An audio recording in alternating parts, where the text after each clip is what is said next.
All right, let's get started. There haven't been anybody that joined in the last couple of minutes. Hi, everybody.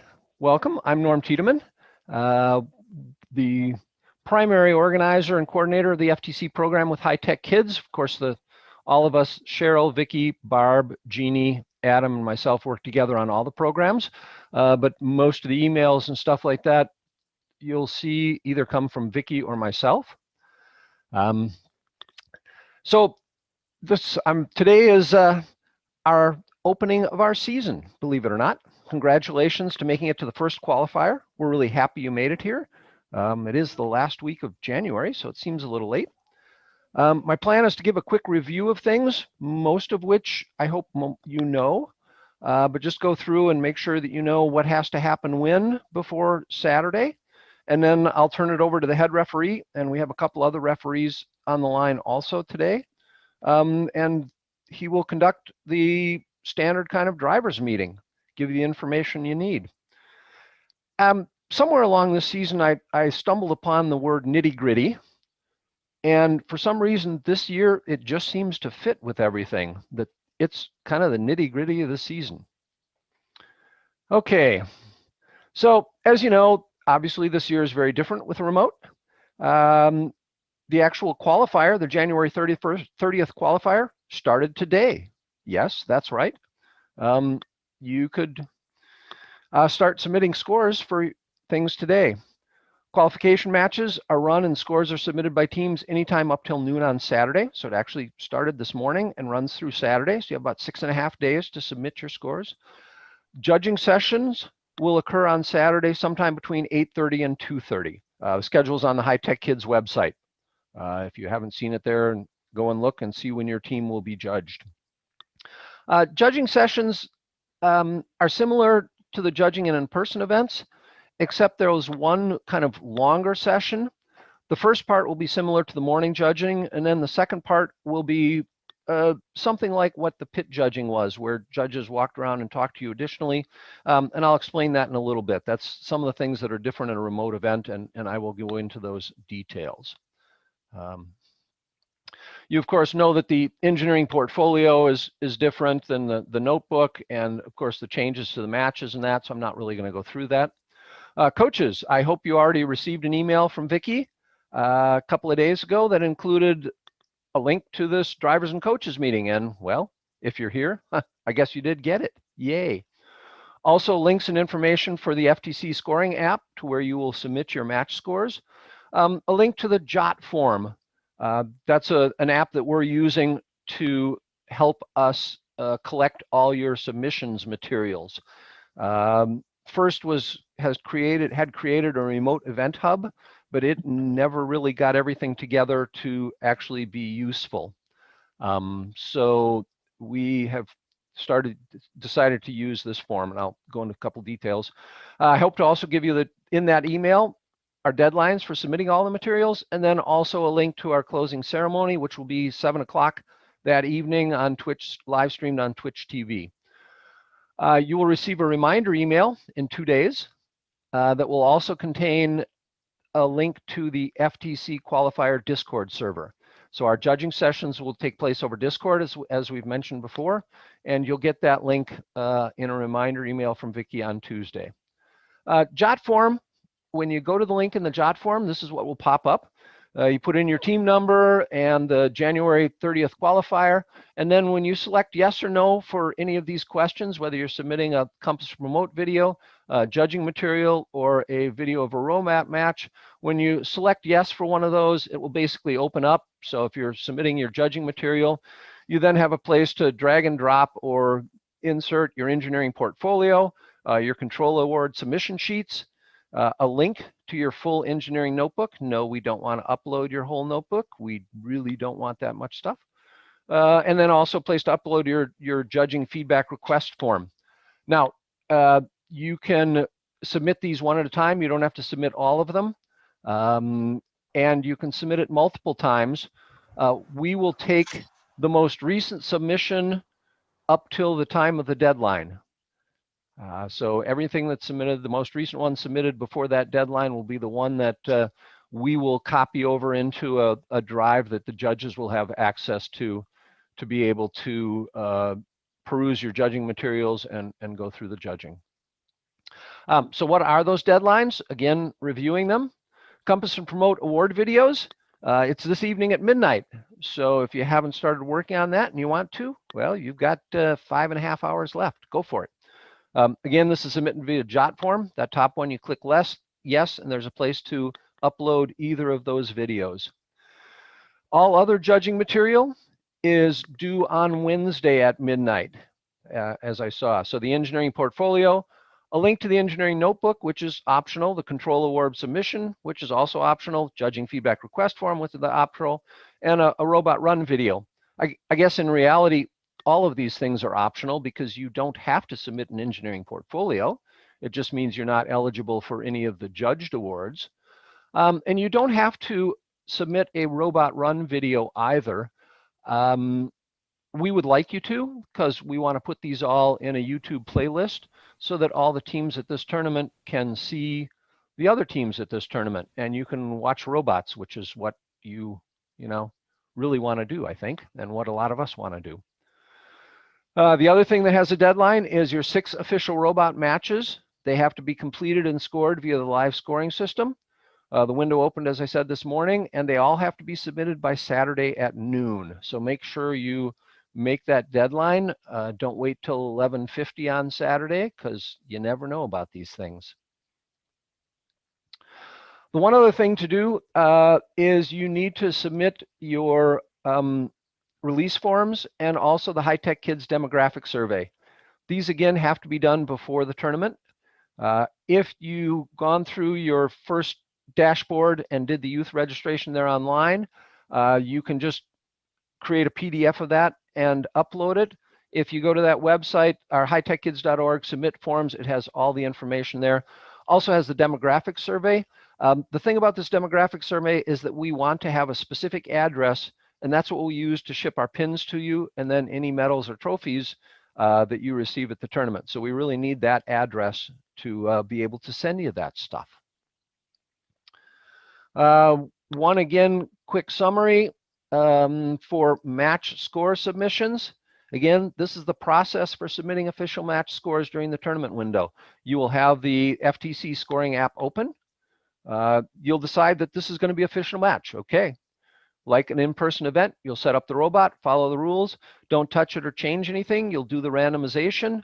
As you start the scoring software timer, you hit go on your robot and it runs. And you will tally points. You are the referees during the match, and you'll finalize the score at the end and hit submit, and that will then be an official score. And the idea is that you will submit that score, whether it's good, bad, there are penalties, whether your robot just sat there that time. And just a reminder, of course, it's expected that teams will practice their gracious professionalism and first core values in this aspect. You are doing it. It's all up to you, the team. So you're doing that during the week, hopefully. What happens on Saturday then? Well, Saturday qualifiers, you'll join the Discord server half hour or so prior to your judging time.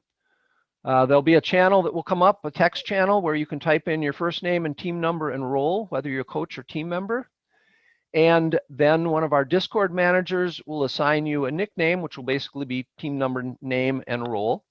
And then you will also be assigned that role in Discord, which will grant you other permissions and other privileges. Namely, you'll be able to see that there's a judge waiting room now, which is a voice channel. So you will click on that judge waiting room, and you'll join that voice channel. You'll be able to talk with other people that are in that voice channel. You'll be able to see the names of all the other people in that voice channel also. We ask that you don't, however, turn on your video or do screen sharing or anything like that. Just wait in there. And as you get closer to your judging time, when the waiting room specific for your judging group opens up, the Discord manager will start moving you into that specific waiting room. So we have judging groups of hail, rain, sleet, and snow. Figured we'd give them names this time just to be a little more clear on things rather than our regular 1, 2, 3, 4.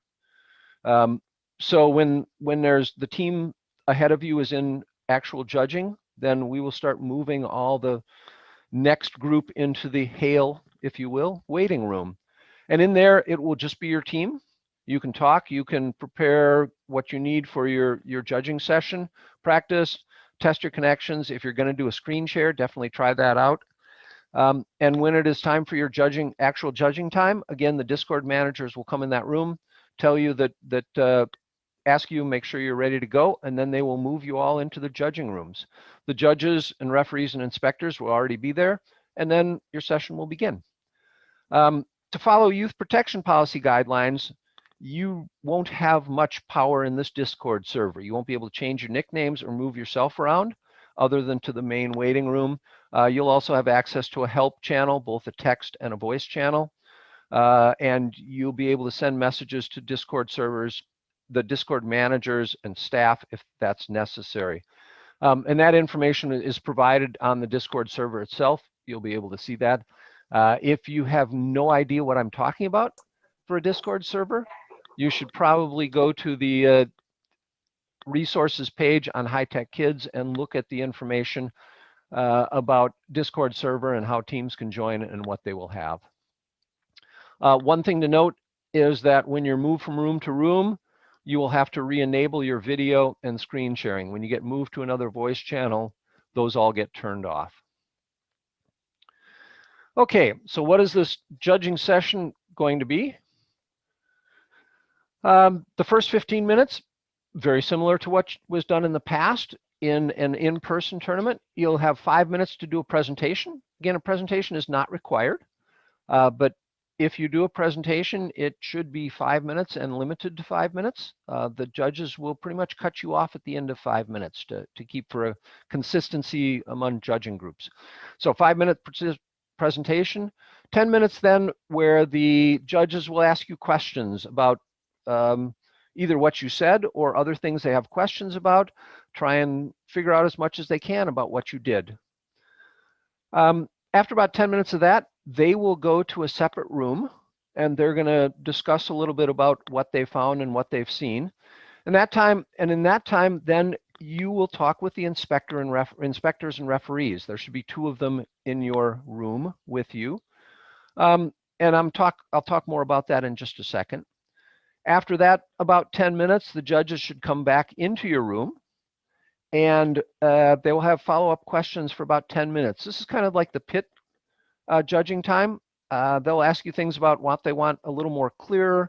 If there's something that really interests them, they find out more details on that. Basically, their role is to try and learn as much as they can about their team in this. And that is basically the judging time.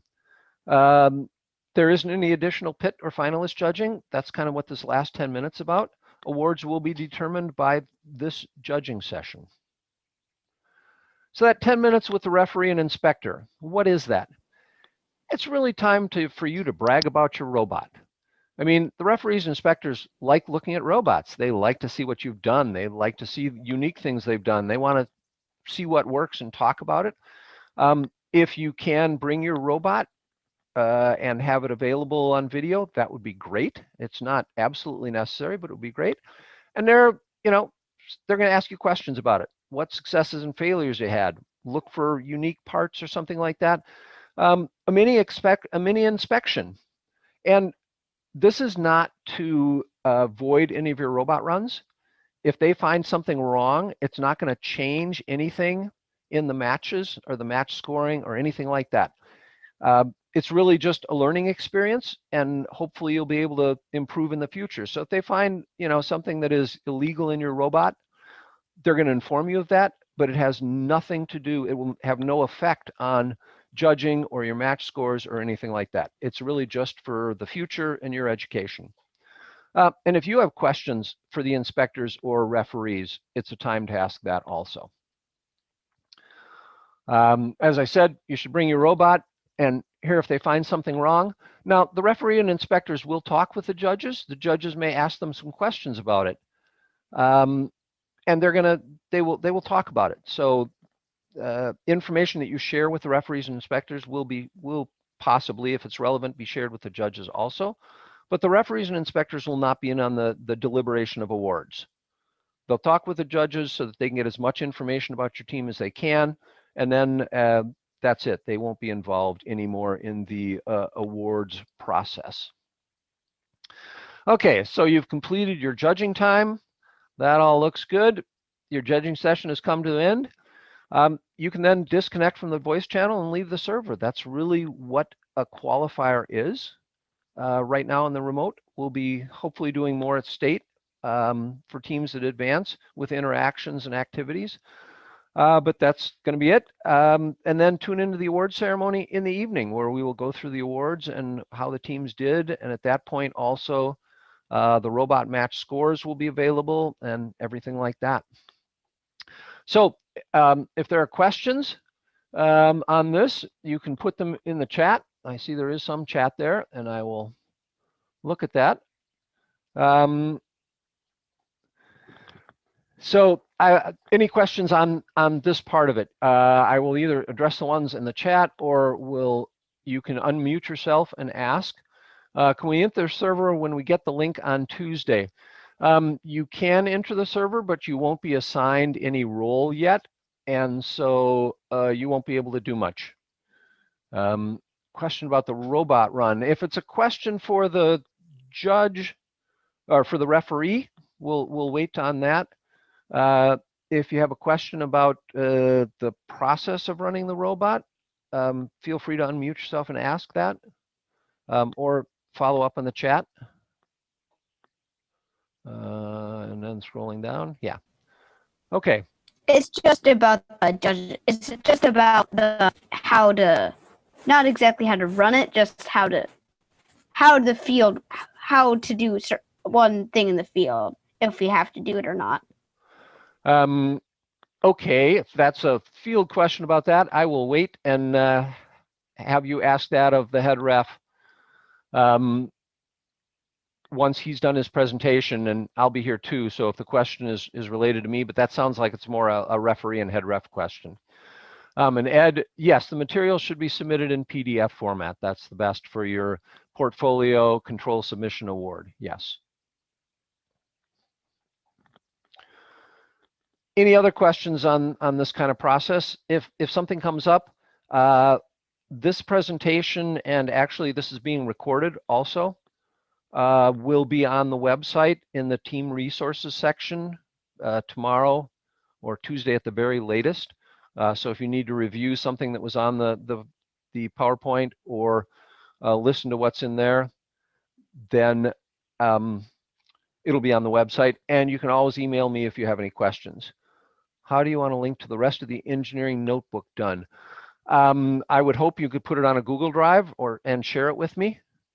You know, usually these engineering notebooks can be huge, so I don't want to download all that. But if you can have it on a Google Drive and share it, or some way to share it from a web page, that would be the best way.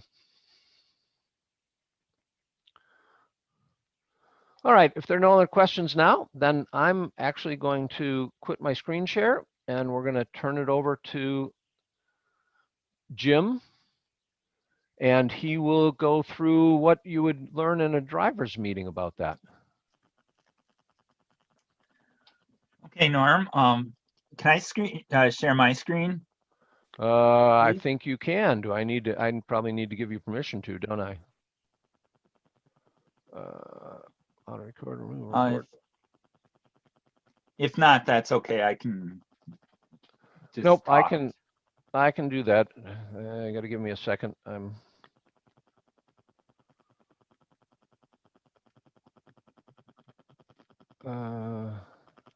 am I? Oh, there we go. Okay, you should be able to share your screen now. Okay, I get a screen. Here we go. All right, guys, welcome.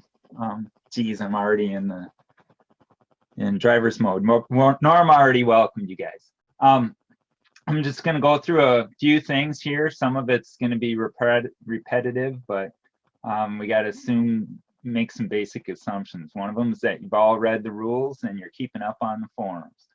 So just to reinstate the field setup for this year, you don't have to have an Andy Mark or any other kind of field. It can be something as basic as tape on the floor. But if you do that and you want to get points for dropping the wobble goal into the drop zone, you have to have it go over something that's 12 inches tall. You could put it into a box that's 12 inches tall. You could put a piece of cardboard up that's 12 inches tall, but you have to go over something 12 inches tall. You just can't push it across the tape. Jim, Yes? if you think you're screen sharing, I don't see it. Oh, I'm sorry. That's okay. There we go. How about now? Yeah, there we are. Thank you. All right, thanks. A chair, as far as the wobble goal, the power shots go, there's been talk that they're real easy to knock over inadvertently. Well, in the fields, the remote field guide, they give you advice that you can put a chair or a box can be attached to the power goal leg, which will stiffen up the leg, and according to people from FIRST, that will reduce the likelihood of getting an illegally scored power shot goal. We'll move into the robot setup. As you remember, you have to be your robot has to be over the start line and touching the wall or breaking the front plane boundary. You have to have a wobble goal touching or in contact with your robot. It doesn't have to be on the floor. It can be. It doesn't have to be fully supported by your robot. It can be. It just has to be touching your robot. And if you choose to preload rings, they have to be touching your robot. And you can only have up to 3. And that's a general rule throughout all the game periods, is you can only be in control of 3 rings. The other wobble goal has to stay in its spot. So there's 2 wobble goals. You have to touch one. The other one has to stay where it's at. The target zone will be randomized. Remember, the target zones go A, B, C, starting closest to the front wall, the audience wall, and ending up with C on the back. If you get a 1 or a 4, the target zone will be the A. If it's a 2 or 5, it'll be B, and if it's a 3 or 6, it'll be C.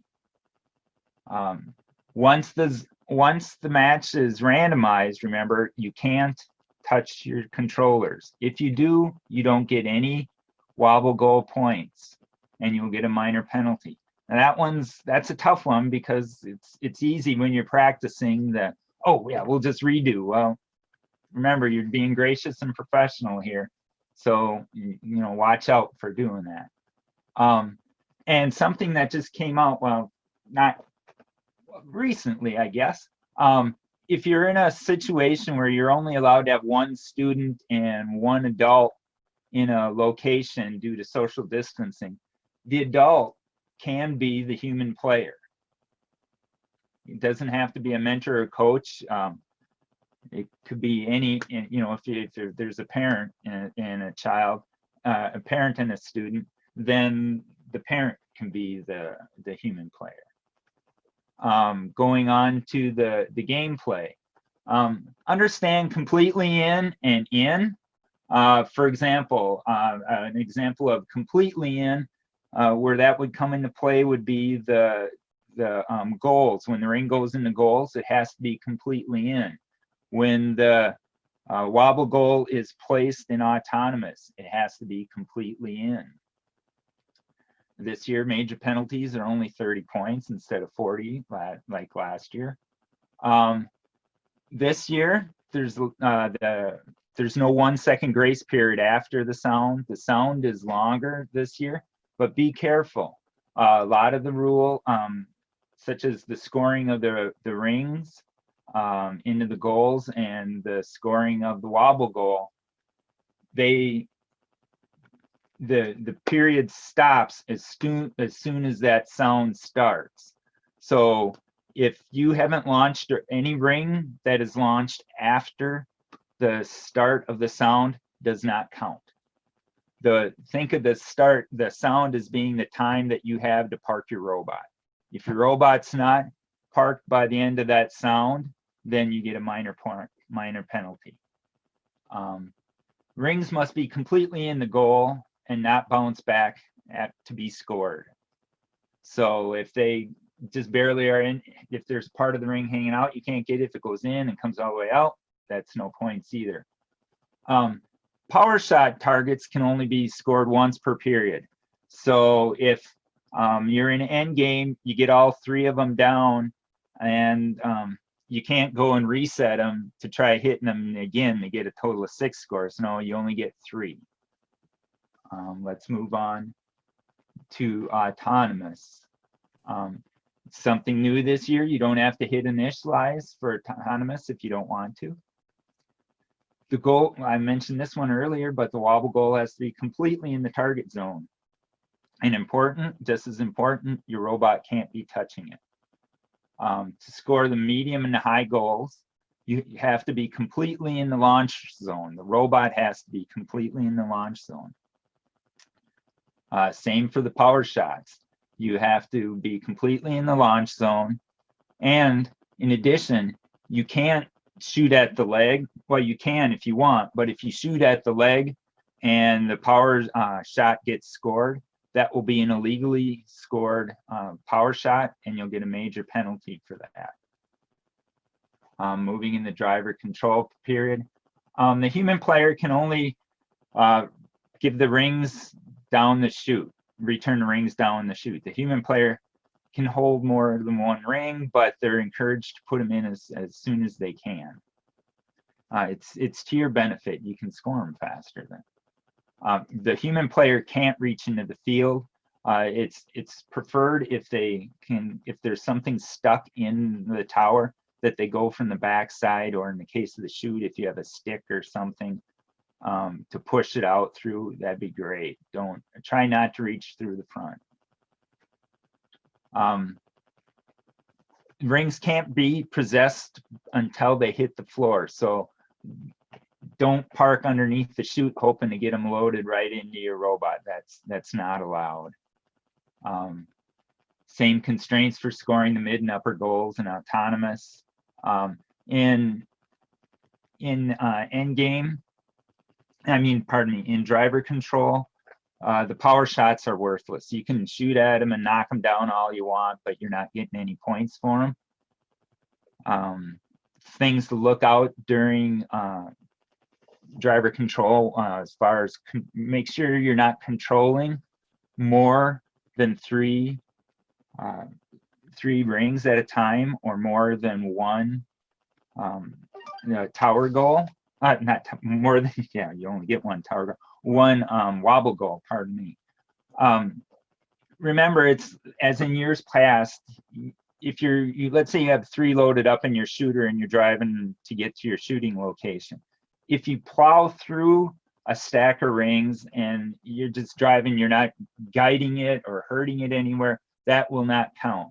But if, let's say, you can only score in a lower goal by lifting them up somehow, and you plow through a bunch of and you plow through 5 rings laying on the floor, and you always do that. You drive around and get 5 and push them in front of you so they're handy to put into the lower goal. Now you're hurting them. So you will get 2 minor penalties for that instance. And if you're in control of them while you're scoring, you'll get an extra minor penalty for each ring over 3 that you score. So that's part of the things to think about when you're driving around. Now in end game, wobble goals have to be out of the launch zone, or they can be in the target zone A, or B, or C. A makes that funny little jog into it, makes it closer. So you can have it in that one, which also puts it over the launch line, but there is the exception for that ring. The wobble goal needs to be completely supported. Rings, when we're scoring rings on the wobble goal, you have to have them completely supported by the wobble goal. If they're touching the floor or touching the perimeter of the field, they do not count. Once the wobble goal is placed outside the field, you can no longer put rings on it. There's an except GS1 says you can only go outside to put rings into the tower or put the wobble goal outside. You cannot go out and put rings on to the wobble goal that's been placed in the drop zone. You'll be subject to S2 penalties for that. And in endgame, the same tower and power shot rules apply. The robot has to be parked at the end of endgame, at the end of the sound signifying the end of endgame. If you're if you're not parked at that time, you'll get a minor penalty. Keeping track of the score. Know when the scoring event is scored. There's 3 instances. There's immediate, such as when the ring goes into the tower goal and is completely in and doesn't come out, that will be scored immediately. End of period or at rest, that would be example parking over or navigating over the launch line during autonomous, or or placing the wobble goal over the start line. Score what, for the people keeping the scores, score what you see. For example, if at the end of endgame there's 3 of the power shots are down, well, they get 3 power shots. Now, if they knocked all 3 down illegally, well, they get 3 penalties along with that. If you're, I haven't seen this last bullet here, but if you're using the electronic scorekeeping, I've been told to submit the autonomous scores before you start scoring in the driver control period. What I've heard is that in other regions, some teams haven't hit the autonomous submission form, submission button, and then when they go to driver control, they start scoring the tower goals, tower goals, and they're getting scored at the values that they are worth in autonomous instead of what they are in driver control period. So just a little thing to keep in mind.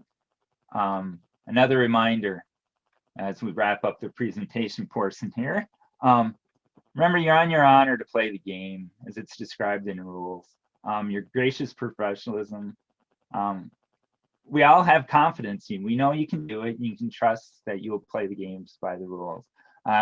Cute little thing that the world head ref said, if you're really in it just to collect trophies, I'm sorry. If you're in it to collect trophies, it's a lot cheaper and a lot quicker just to go buy a trophy. And remember to thank your coaches, mentors, teachers, and parents. Now, if there's any questions, I'll be willing to answer them.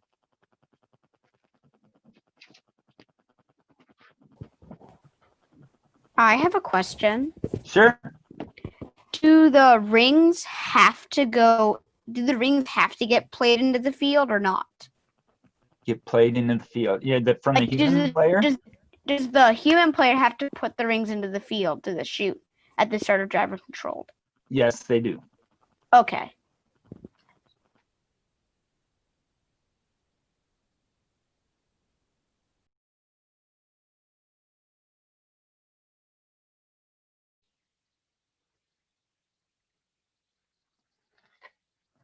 And if there's questions about anything on the tournament, you can ask that at this time also, either in the chat or unmuting yourself and asking. That's our hit by a ring. They will count. Okay, thanks.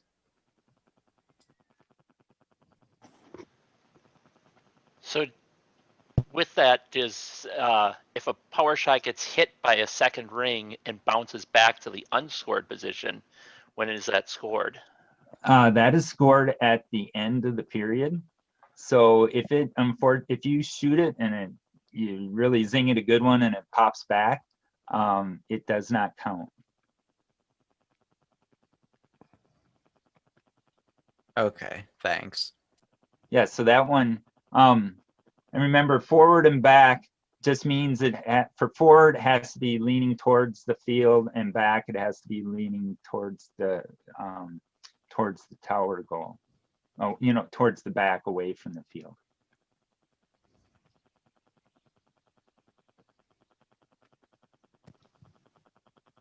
I have a question following up on the human player. Sure. So as a coach, I'm the human player, but I'm also keeping score. Our team actually doesn't do anything with the rings except at the beginning of driver controlled. Once I get them all in the field, can I leave the human player area? You're not, if you're being the human player, you're not supposed to be, but that question, a similar question was brought up on at one of the team calls, and the way the world ref said, we're being highly adaptable here. In your case, since there's no need for the human player anymore, I guess you could go. It's a disadvantage to yourself, if you were to be able to do something with them, but in this case, I would say no. Go ahead, leave. Are you good with that, Norm?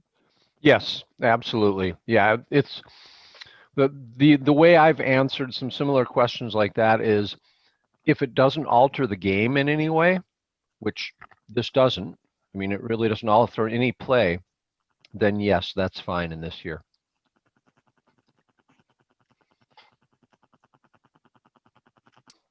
I have one other question too. So, and I guess this question is for Norm. Our team is actually going to at least attempt to live stream our 6 matches, and they're going to be all at one, like within an hour or two time frame. This is going to be recorded as well. Is it okay if we submit all 6 matches as one video, or do you just want one run? Well, I would say we'd be fine with all 6 matches, but that might exceed the limit on the size of the file that you can submit. Okay. So go ahead and try and submit your whole live stream, and if it comes back with an error, if it's too big, then figure out what you want to do differently. Sounds great. Thanks. Yep.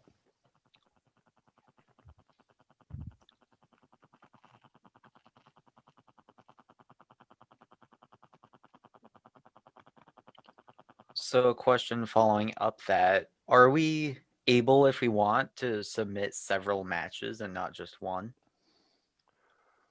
Sure. Yes, you can. I don't see a problem with us. I mean, I don't want you to submit 45 matches, but but yeah, definitely. I mean, truly, we're just going to put them in a YouTube playlist that the other teams can then watch. So. And then one last question. So our team is made up of only 3 people, being 2 drivers and the human player.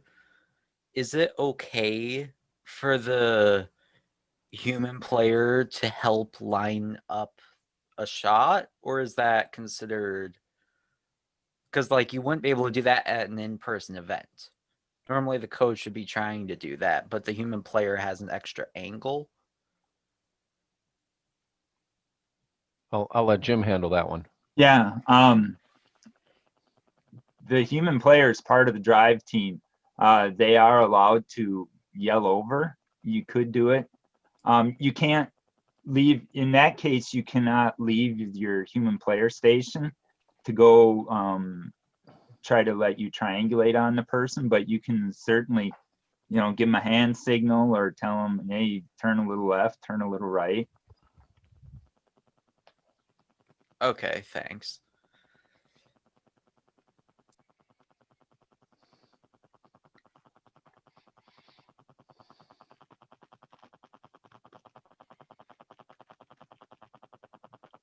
All right.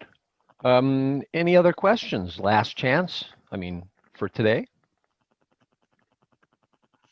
If I could say something, Norm, I owe everybody a big apology. It was brought to my attention that I was reading my second monitor here the whole time. So you guys you got something to laugh at me about well, one of many things that you can laugh at me about next time we see each other.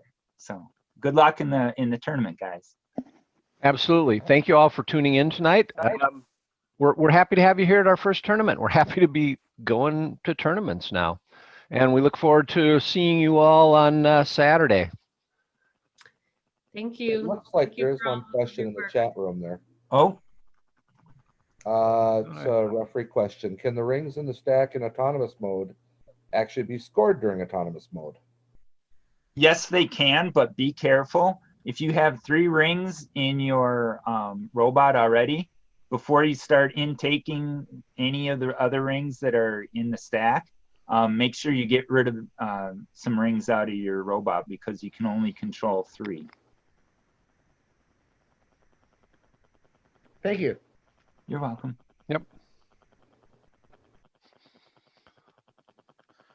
Say, I'll throw in one thing that's kind of coming at it from the inspections side of the world is be careful and test your robot to see how far it throws a ring.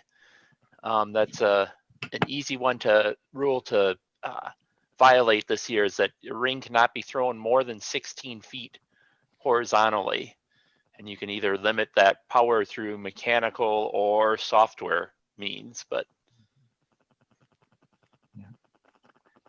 Yeah, there's another portion of that too. Yeah, and if you're going over 5 feet, that's an illegally shot ring. yeah, I mean, right, 5 foot vertical or 16 foot horizontal. Yeah. Most of the teams I've seen haven't been exceeding the 5 foot vertical. They've been exceeding the 16 foot horizontal. Yeah, So and no need to go over 5 feet.